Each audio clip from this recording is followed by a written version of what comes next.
आणि यानंतर बातमी नागपूरमधनं आहे। नागपूरच्या तुकाराम नगरमध्ये कुख्यात गुंड रवींद्र उर्फ बाल्या गावंडेची हत्या करण्यात आली आहे। रहिवासी वस्तीमध्ये जाऊन भोसकून या गुंडाची हत्या करण्यात आली आहे। बाल्या गावंडे हा नागपूरचा एक कुख्यात गुंड होता। रजत वशिष्ठ आपल्या सोबत आहेत। रजत, या गुंडाची पार्श्वभूमी काय राहिली आहे आणि कशी घडली ही हत्या? ज्ञानदा, रवींद्र उर्फ बाल्या गावंडे हा नागपुरातला गुंड होता। त्याच्या विरोधात नागपूरच्या कोतवाली, लकडगंज तहसील अशा अनेक पोलीस स्टेशन्समध्ये गंभीर गुन्ह्याची नोंद त्याच्या विरोधात होती।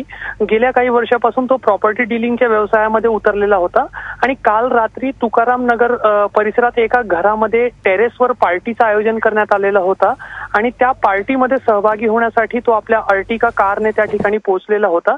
आणि आतापर्यंत जी माहिती समोर आलेली त्याप्रमाणे त्या पार्टीमध्ये दगा करून त्याला ठार करण्यात आलेला आहे आणि त्याच्यानंतर शेजारच्या झुडपामध्ये त्याचा मृतदेह फेकून देण्यात आला। आज पहाटे जेव्हा लोक वस्तीतले उठले तेव्हा ही संपूर्ण घटना उजेडात आली आणि आता सध्या पोलीस घटनास्थळावर तपास करतायत। ज्ञानदा, तसंच नागपुरात दुसरी आणखी एक हत्येची घटना अवघ्या काही मिनिटांपूर्वी उघडकीस आलेली आहे।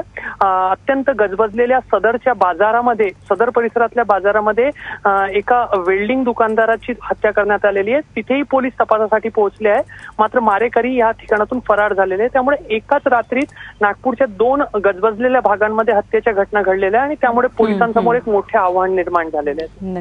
नक्कीच। रजत, धन्यवाद या सगळ्या सविस्तर माहितीबद्दल।